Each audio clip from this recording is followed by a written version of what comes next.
नमस्कार दोस्तों, स्वागत है आपका स्टडी फॉर सिविल सर्विसेज में। वीडियो को पूरा देखिए। कोई भी आपका फीडबैक है, कोई सजेशन है, तुरंत वीडियो में कमेंट करके जरूर बताइए। अच्छा लगे तो वीडियो लाइक जरूर कर लीजिए और ऐसे वीडियो लगातार फ्री में पाने के लिए चैनल को तुरंत सब्सक्राइब कर लीजिए और बेल आइकन को जरूर टैप कर लीजिए ताकि आगे भी सारे वीडियो आपको मिलते रहे। यूट्यूब में फॉलो करते हैं तो प्लीज ये वाला फ्री टेलीग्राम चैनल जरूर ज्वाइन कर लीजिएगा। सारे नोटिफिकेशन, सारे अपडेट यहीं पे आते हैं, ध्यान रखिएगा। स्टडी फॉर सिविल सर्विसेज का कोई भी पेड ग्रुप अगर आपको ज्वाइन करना है तो सिर्फ 8564805309696086089483864455 यही नंबर है हमारे, सिर्फ जहां पे कॉल या व्हाट्सएप कर सकते हैं।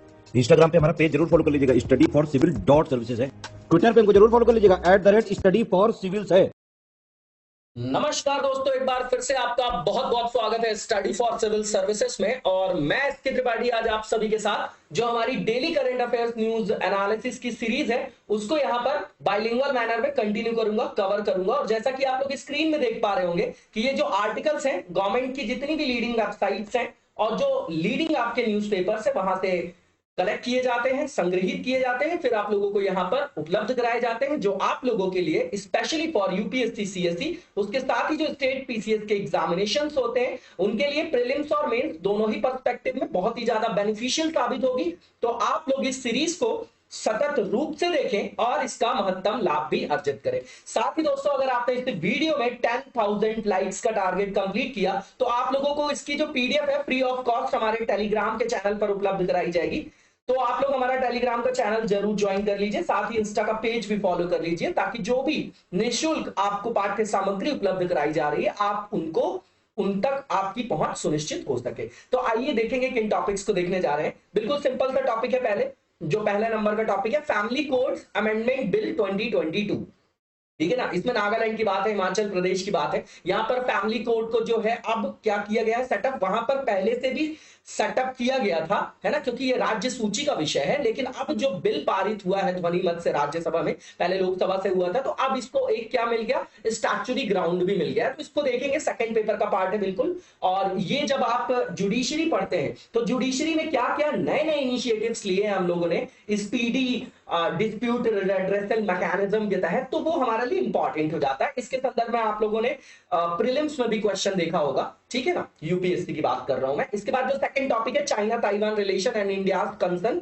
तो सीधी बात है, अभी देख रहे होंगे आप कि किस तरीके से चाइना वहां पर एग्रेसिव जो है राइज कर रहा है ना, और ताइवान के ऊपर हमेशा ही वो एग्रेसिव ही पॉलिसी को इंप्लीमेंट करता है। उसी को लेके ये टॉपिक रखा गया है। इंटरनेशनल पॉलिटिक्स का पार्ट है, ये आपका सेकंड पेपर का पार्ट है। देखिए, जैसे ही रशिया यूक्रेन का चल रहा था जब मैटर, तो चाइना शांत बैठा हुआ था। अब वो अपनी चीजों को भी भुनाएगा, ये चीजें कंटिन्यूएशन में चलेंगी, ठीक है। तो ये सेकंड पेपर का पार्ट है। इसके बाद थाईलैंड और इंडिया रिलेशन देखेंगे यहाँ पर कि किस तरीके से हमारा और थाईलैंड के बीच में जो संबंध है लगातार जो है वो सुदृढ़ होता चला गया है। और अभी थाईलैंड जो है इसको जो है सेलिब्रेट भी कर रहा है क्योंकि 75 साल हमारे बायलैटरल ट्रेड के जो है कंप्लीट हुए हैं। तो ये हमारे लिए इंपॉर्टेंट हो गया। जहां पर भी 50, 75, 100 ईयर्स किसी भी घटना में दिख जाए उसको हमको थोड़ा सा और अच्छे से देख के जाना है। सेकंड पेपर का पार्ट है। इसके बाद कंपनसेटरी एफोरेस्ट्रेशन की बात कर रहे हैं, ठीक है। तो यहाँ सुप्रीम कोर्ट ने बोला है कि भैया इसके अंतर्गत जो फंड की स्थापना किया जाना था, है ना, संचित निधि के अंतर्गत राज्य के, तो उड़ीसा ने यहाँ पर जो है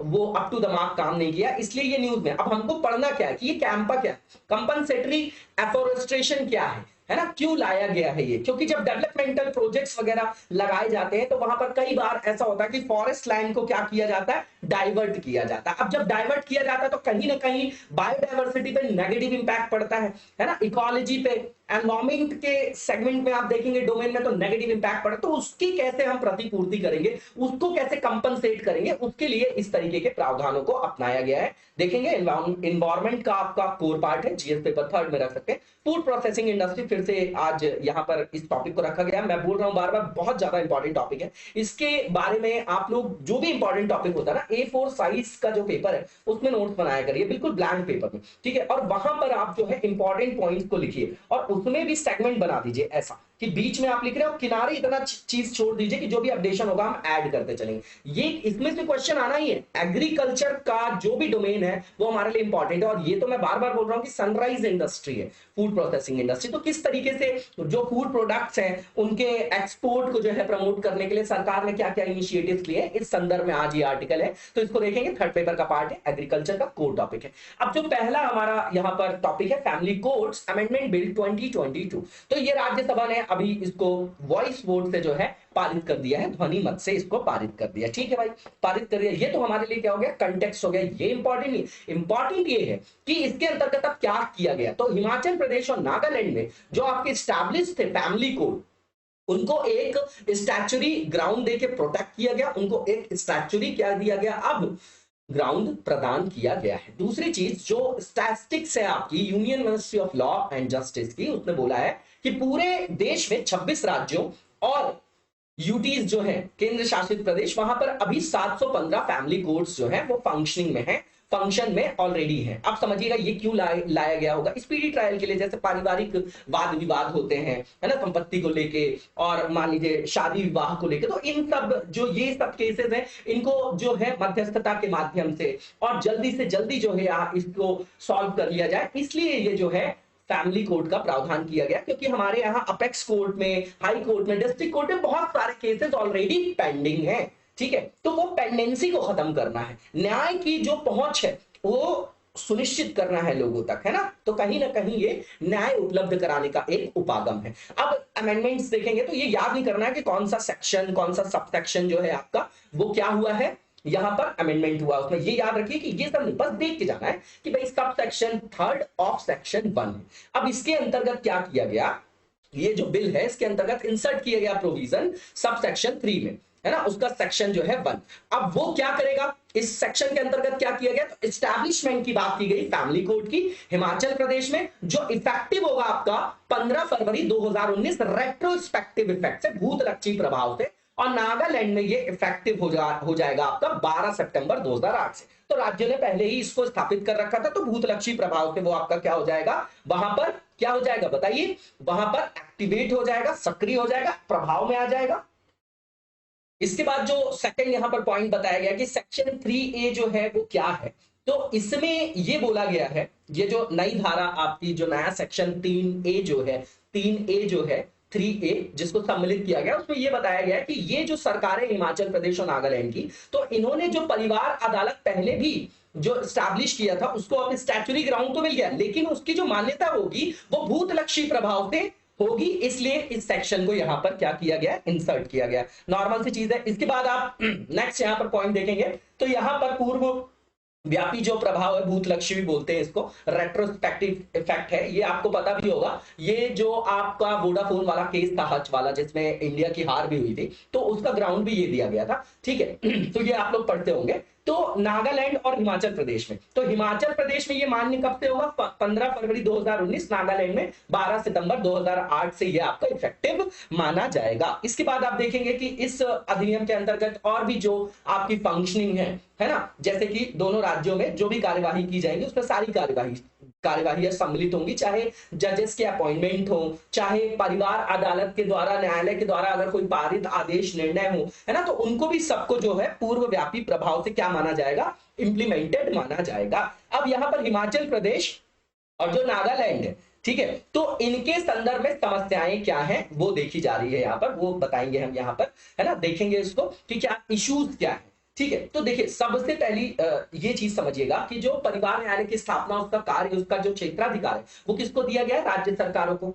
ठीक, अब उन्हीं के अंतर्गत इन्होंने क्या किया कि जब से इनका एस्टैब्लिशमेंट हुआ स्टेट के रूप में, इन्होंने अपने यहाँ फैमिली कोर्ट्स वगैरह क्या कर दी थी, एस्टैब्लिश कर दी थी। तो भैया जो पहले के निर्णय है उनको भी भूतलक्षी प्रभाव से यहाँ पर हमको क्या करना पड़ गया, लागू करना पड़ गया। अब हमारे लिए जानने की आवश्यकता है कि फैमिली कोर्ट्स होते क्या है, करते क्या है। ठीक है, तो सीधी बात है कि इसको एक एक्ट के अंतर्गत लाया गया था 1984 में, जिसका नाम परिवार न्यायालय अधिनियम है। उसके अंतर्गत ये प्रावधान किए गए कि मान लीजिए परिवारों के बीच में अगर कोई विवाद है तो उनके बीच में सुलह कराई जा सके, जैसे विवाह है, पारिवारिक मामले हैं, तो इन सब मामलों का जो है त्वरित समाधान क्या किया जा सके, सुनिश्चित किया जा सके। स्पीडी जो है वहां पर डिस्प्यूट रेड्रेसल मैकेनिज्म को इंप्लीमेंट किया गया। अपॉइंटमेंट ऑफ जजेस की बात करें तो यहां पर जो भी राज्य होगा, राज्य की जो सरकार होगी, वहां पर हाई कोर्ट की रिकमेंडेशन से उसकी जो है सहमति लेके एक या अधिक व्यक्तियों को या किसी ऑर्गेनाइजेशन को परिवार न्यायालय के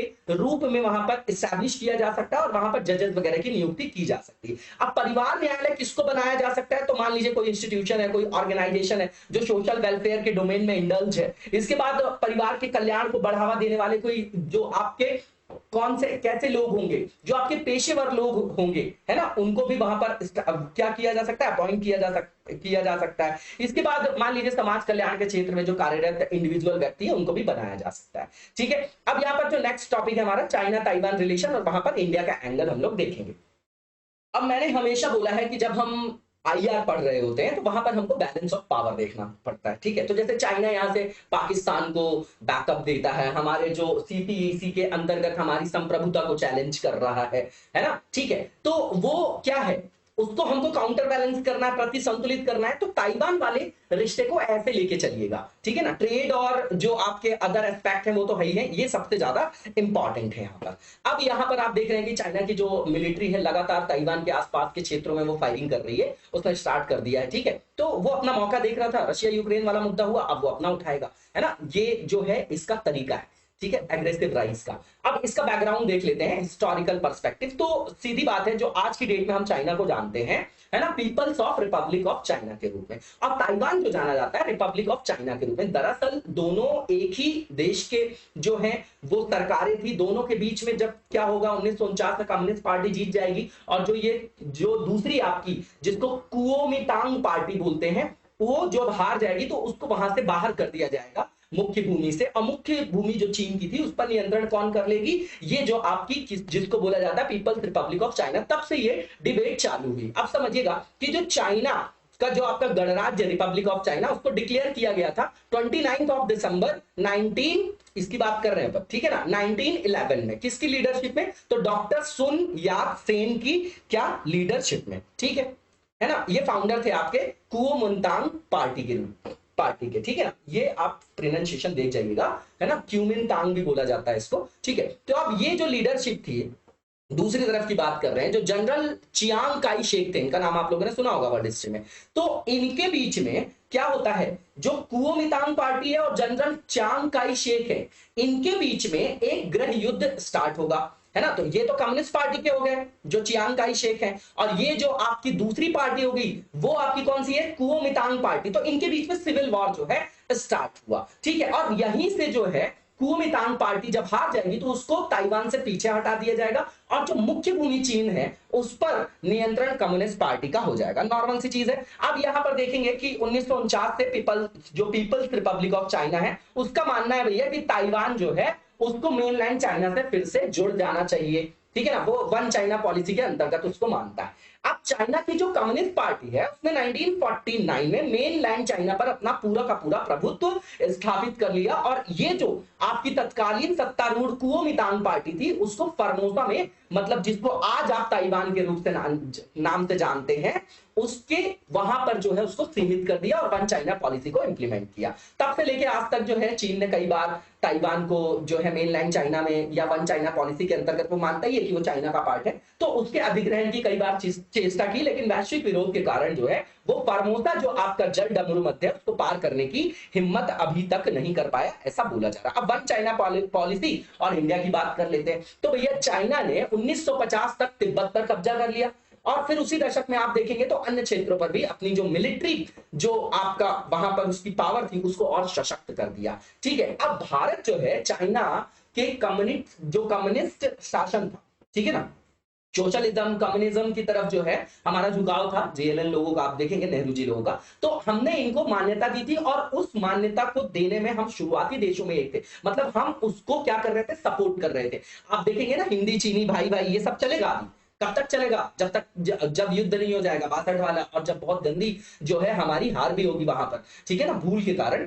अब यहां पर आप समझेंगे कि 1954 का जो चाइना और इंडिया का जो व्यापार समझौता हुआ, उसके माध्यम से भारत ने यह भी मान लिया कि भैया तिब्बत पर चाइना का नियंत्रण है, स्वीकार कर लिया। अब यहाँ की कहानी समझिएगा, अब जब युद्ध होगा तब हमारे रिलेशन वहां पर खराब होंगे। अब इसी वन चाइना पॉलिसी के लिए भारत का जो समर्थन था 2003 तक जो है वो कंफ्यूजन में था, और इसी अवधि के दौरान जो है चाइना ने अरुणाचल प्रदेश में ये बोल दिया कि अरुणाचल प्रदेश भी हमारे दक्षिण तिब्बत का पार्ट है, और ये भी हमारा है। आप अपने राजनेताओं को, अपने पॉलिटिकल लीडर्स को, और जो फॉरेन डेलीगेट्स आते हैं उनको आप वहां नहीं लाएंगे, वहां मत आने दीजिए, फॉरेन फंडिंग नहीं लेंगी वो, क्यों, क्योंकि हमारे संप्रभुता का सवाल है, ऐसा जो है चाइना बोलता गया, है ना। अब उसका रीजन दूसरा है, बाकी सारी कंट्रीज से इसने अपनी जो बाउंड्री डिस्प्यूट थी वो ठीक कर रखे, लेकिन इंडिया के साथ उसने ये क्या कर रखा है, ये मुद्दे बना रखे हैं। उसका कारण है क्योंकि इंडिया जो आपका आईओआर रीजन है, इंडियन ओशियन रीजन, वहां पर एक सशक्त कंट्री है और उसका क्या है, सशक्त एक विकल्प भी है यूएसए के लिए,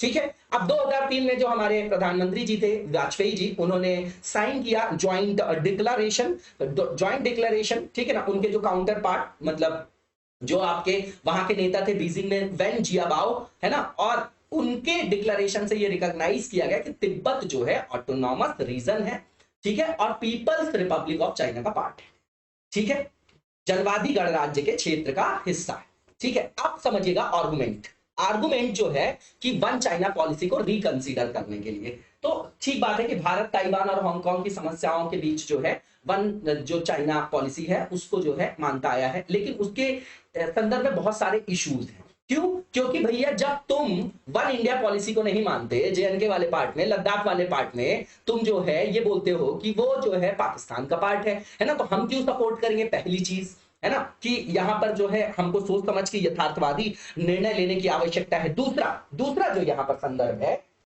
वही एग्जाम्पल बता रहे हैं कि भैया लद्दाख को एज अ यूनियन टेरिटरी वो एक्सेप्ट ही नहीं कर रहा, ठीक है, और हमेशा वहां पर आप देखेंगे तो इंटरफेरेंस उसका रहता है पाकिस्तान के साथ, चाहे आप ग्वादर पोर्ट देख लीजिए, चाहे यहां पर सीपीईसी वाला प्रोजेक्ट देख लीजिए, चाइना पाकिस्तान इकोनॉमिक कॉरिडोर, तो भैया हमारे संप्रभु क्षेत्र से होके जा रहा है, तो हम क्यों करें सपोर्ट। उसके बाद आप देखेंगे कि जब भी भारतीय नेता या विदेशी राजनयिक वगैरह आते हैं अरुणाचल प्रदेश के दौरे में, तो उसको वो कूटनीतिक रूप से उसकी निंदा करता है भारत की, है ना, चाइना, और चाइना ने अरुणाचल प्रदेश के अस्तित्व को ही विवादित बना दिया है, और वहां पर बोला है कि जो भी डेवलपमेंटल प्रोजेक्ट्स हैं उसमें आप फॉरेन फंडिंग वगैरह नहीं ले सकेंगे, उस पर रोक लगा रखा है उसने, और हमेशा नॉर्थ ईस्ट में जो हमारे यहाँ इंसर्जेंसी वगैरह है उसको वो प्रोवोक करने का भी काम करता है। अब आप यहां समझिएगा इंडिया ताइवान का रिलेशन, तो हमारे डिप्लोमेटिक रिलेशन जो है लगातार सुदृढ़ हुए हैं 1990 के दशक के बाद से, जब से हमने यथार्थवादी विदेश नीति की तरफ जो है अपने रुख को क्या किया है, अग्रसर किया है, ठीक है, और इसके जो है आधिकारिक जो हमारे संबंध है राजनयिक प्रकृति के हैं।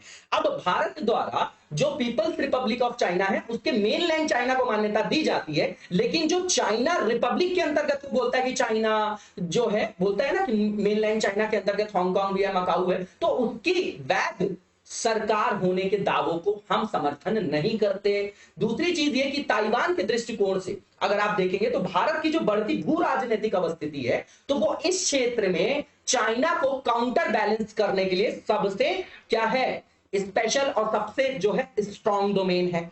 तीसरी चीज आप देखेंगे यहां पर, तो जिस तरीके से हमारी पॉलिसी है लुक ईस्ट एक्ट ईस्ट, उसी तरीके से जो ताइवान की पॉलिसी है ना, लुक वेस्ट है उसकी, ठीक है ना, तो वो उस तरीके से हमारी इस पॉलिसी को क्या कर रहा है, सशक्त कर रहा है, ठीक है ना, ठीक। अब यहां पर आप देखेंगे कि भारत ने ताइवान के साथ व्यापार, निवेश, सांस्कृतिक जो संबंध है, तो संबंधों का दायरा हमने लगातार व्यापक करते हुए सुदृढ़ किया है, और 1995 में भारत और ताइवान के बीच जो नॉन गवर्नमेंटल रिलेशंस हैं उनको भी जो है आपके स्ट्रांग बनाने के लिए भारत ताइपे जो संघ थी उसका स्थापना किया गया, भारत ताइपे संघ की स्थापना किया गया, इंपॉर्टेंट है ये भी। इसके बाद आप देखेंगे कि 2002 में दोनों पक्षों ने जो बायलैटरल इन्वेस्टमेंट है उसको प्रमोट और प्रोटेक्ट करने के लिए एग्रीमेंट किया गया था, उसका नाम ही bilateral investment promotion and protection agreement है, ठीक। इसके बाद आप देखेंगे कि 2019 में भारत ताइवान का जो व्यापार था $7 बिलियन तक पहुंच गया, और ईयर ऑन ईयर जो इसमें ग्रोथ है वो 20% वार्षिक दर की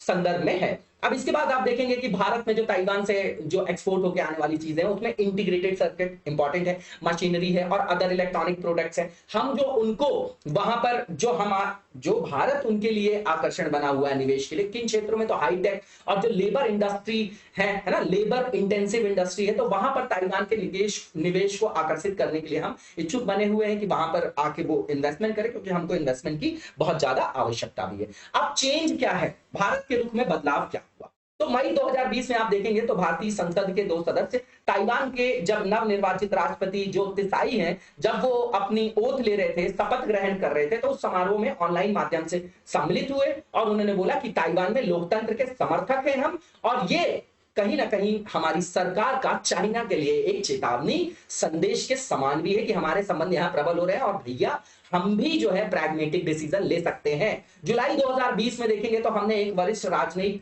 जो है वहां पर नियुक्त किए, संयुक्त सचिव गौरांग लाल दास जी को। ठीक है, इसके बाद आप देखेंगे हाल ही में भारतीय प्रिंट मीडिया में एक विज्ञापन छपा था, तो उसमें जो राष्ट्रपति है ताइवान के तिसाई इंगवेन, उनकी एक छवि प्रदर्शित की गई जिसमें यह बताया गया कि ताइवान और जो भारत है वो नेचुरल पार्टनर्स हैं। ठीक है, तो अब ये समझिएगा कि चाइना यहां पर अगर कोई आलोचना वगैरह भी करती तो हमारे विदेश मंत्रालय ने बोला कि पहली चीज तो ये कि भैया हम अभिव्यक्ति की स्वतंत्रता हमारे यहाँ है, हमारा देश लोकतांत्रिक है, आपकी तरह जो है वो सोशलिस्ट कंट्री नहीं है जहां पर व्यक्तियों के अधिकारों को वरीयता नहीं दी जाती, कर्तव्यों को जो है वरीयता दी जाती है, पहली चीज। और हमने वन चाइना पॉलिसी को नहीं दोहराया है, आप समझ रहे हैं। इसके बाद जो नेक्स्ट हमारा आर्टिकल है इंडिया थाईलैंड रिलेशंस के बीच में है। ठीक है, तो अब आप यहां समझिएगा कि जो इंडिया थाईलैंड आपका रिलेशन है उसके संदर्भ में क्या बात है कि अभी हाल में ही जो थाईलैंड है वो ऑर्गेनाइज करा रहा है यहाँ पर इवेंट्स कई सारे, है ना, ये स्मृति में कि हमारे जो डिप्लोमेटिक टाइज है इंडिया के साथ उसके 75 वर्ष पूरे हो गए। अब हम रिलेशंस के जो हिस्टोरिकल पर्सपेक्टिव है वो देख लेते हैं। हमेशा करंट से सिंक्रोनाइज करके आईआर में क्वेश्चन फ्रेम किया जाता है, फिर भी हमें पता होना चाहिए कि हिस्टोरिकल बैकग्राउंड क्या है। तो 1947 से हमारे बायलैटरल जो रिलेशंस रहे हैं थाईलैंड के साथ, भारत और थाईलैंड के, वो आपके डायनेमिक क्या है नेचर के रहे हैं, पहली चीज। दूसरी चीज ये कि आप देखेंगे कि हाल के समय ही दोनों देशों के बीच में जो संबंध है उनको और सशक्त करने के लिए जो हमारी एक्ट ईस्ट नीति है तो उसको थाईलैंड ने एक्ट वेस्ट नीति की तरह जो है वहां पर पूरक किया है। 2021-22 में आप देखेंगे तो दोनों देशों का जो बायलैटरल ट्रेड था वो $15 बिलियन के आपके सर्वकालिक उच्च स्तर पर पहुंच गया है। दोनों देश जो है आपके इंटरनेशनल फोरम्स में एक दूसरे को सहयोग करते हैं, जैसे आसियान है, ईस्ट एशिया समिट है, बिम्स्टेक है, मेकांग गंगा कॉर्पोरेशन है, आईओआर जो आपका क्या है एसोसिएशन है, तो यहां पर एक दूसरे को सहयोग करते हैं। इसके बाद आप देखेंगे कि 2021 की अगर हम बात करें तो 2021 में थाईलैंड और जो थाईलैंड है वो आसियान जो कंट्रीज है उसमें भारत का चौथा सबसे बड़ा व्यापारिक भागीदार है। लगातार यहां पर बायलैटरल ट्रेड बढ़ा है। 2019 में 11.88 था, पैंडेमिक के कारण 2020 में थोड़ा कम हो गया, 9.92 हो गया, और अब जो है फिर से वो आपका क्या हो गया, आगे की ओर जो है वो क्या हो रहा है, बढ़ रहा है। मतलब ये जो द्विपक्षीय व्यापार के आंकड़े हैं $12 बिलियन को पार करने की ओर अग्रसर है। 2021-22 में अगर आप देखेंगे तो जो आपके थाईलैंड है भारत का 22वां शीर्ष व्यापार भागीदार था, है ना, ठीक है, थाईलैंड, जिसका कुल व्यापार $6.6 बिलियन था। समझेंगे कि थाईलैंड जो था इंडिया का 22nd टॉप ट्रेड पार्टनर था, ये याद रख सकते हैं, डेटा याद करने की जरूरत नहीं है। ठीक है, इसके बाद देखेंगे दोनों देशों के बीच में और जो रक्षा क्षेत्र में सहयोग है, जैसे कॉर्पेट है आपका 2015 से जो मैत्री अभ्यास है, एक्स कोबरा गोल्ड है ना, एशिया पैसिफिक रीजन में सबसे बड़ी मिलिट्री एक्सरसाइज है वो आपकी। ठीक है, इसके बाद आप कनेक्टिविटी के क्षेत्र में देखेंगे तो जैसे आपका त्रिपक्षीय राजमार्ग है हाईवे के लिए, जो भारत म्यांमार थाईलैंड हाईवे है ना, इस तरीके की कनेक्टिविटी की जो सुविधाएं उसको भी सुदृढ़ किया जा रहा है। और यहाँ पर बताया जा रहा है कि थाईलैंड में भारतीय मूल के अनुमानित लगभग 2.5 लाख लोग रहते हैं। ठीक है, और इससे जो है हमारे सांस्कृतिक संबंधों का भी पता चलता है और पीपल टू पीपल कांटेक्ट का भी पता चलता है। इसके बाद टूरिज्म के क्षेत्र में भी दोनों का कॉपरेशन है, जैसे अद्भुत थाईलैंड और अतुल्य भारत। तो अपने जो पर्यटन प्राधिकरण है उनके माध्यम से हम दोनों देशों की जो टूरिज्म की कैपेसिटी है उसको मोबिलाइज करने के लिए यहां पर कॉपरेट कर रहे हैं एक दूसरे को। इसके बाद आप देखेंगे कि थाईलैंड जो है भारत का सबसे पसंदीदा आपका टूरिस्ट डेस्टिनेशन बना हुआ है। क्या बना हुआ है? टूरिस्ट डेस्टिनेशन बना हुआ है। और अभी आप देखेंगे तो 2015 से 19 तक में लगभग 2 गुनी हो गई है हमारे पर्यटकों की संख्या, जो आपके कहां जा रहे हैं, थाईलैंड जा रहे हैं। इसके बाद जो नेक्स्ट टॉपिक है हमारा, ये कंपनसेटरी एफॉरेस्ट्रेशन से रिलेटेड है, बिल्कुल सिंपल सा टॉपिक है। ठीक है, अब समझ लीजिए कि यहाँ पर कैग ने बोला है कि राज्य की जो वृक्षारोपण गतिविधियां हैं वो अप टू द मार्क नहीं है। भैया कंपेंसेटरी एफॉरेस्ट्रेशन जो है up to the mark level पे उड़ीसा नहीं कर रहा, ये कंटेक्स्ट है, ये हमारे लिए इंपॉर्टेंट है। अब कैंपा क्या है आपका, कंपनसेटरी एफॉरेस्ट्रेशन फंड एक्ट 2016 है क्या आपका, वो देखने की जरूरत है। तो सीधी बात है, नाम से समझ में आ रहा है कि ये एक्ट क्या ग्राउंड प्रोवाइड करता है कि भैया मान लीजिए कि कोई भी आपका डेवलपमेंटल प्रोजेक्ट है तो उसके लिए अगर फॉरेस्ट लाइन को डाइवर्ट किया जा रहा है तो जो लॉस हो रहा है आपका एनवायरमेंट में, बायोडायवर्सिटी में, उसको आप कंपनसेट करेंगे और उसी के लिए फंड का प्रावधान किया जाएगा। तो प्रत्येक राज्य के सार्वजनिक खाते जो पब्लिक अकाउंट और भारत का जो पब्लिक अकाउंट है उसके अंतर्गत ऐसे फंड की स्थापना का प्रावधान किया गया। ठीक है, नॉर्मल सी चीज है। अब यहां पर देखेंगे कि ये कंपनसेट करने के लिए जो भी लॉस होता है है ना, जो लॉस होता है किसमें, एनवायरमेंट में, बायोडायवर्सिटी में, उसको उसकी क्षतिपूर्ति के लिए। अब ये कंपनसेटरी एफॉरेस्टेशन होता कैसे, तो फॉरेस्ट कंजर्वेशन एक्ट 1980 का आपको पता होगा, उसके अंदर जो है वो प्रावधान किया गया, वहां पर अनिवार्य ये प्रावधान किया गया था, उसके अंदर ये प्रावधान किया गया है इस एक्ट के अंतर्गत कि जो भी फॉरेस्ट लैंड को डाइवर्ट किया जाएगा किसी भी नॉन फॉरेस्ट पर्पस के लिए, तो उतने ही इक्विवेलेंट एरिया को कंपनसेट करना पड़ेगा एफॉरेस्टेशन करके।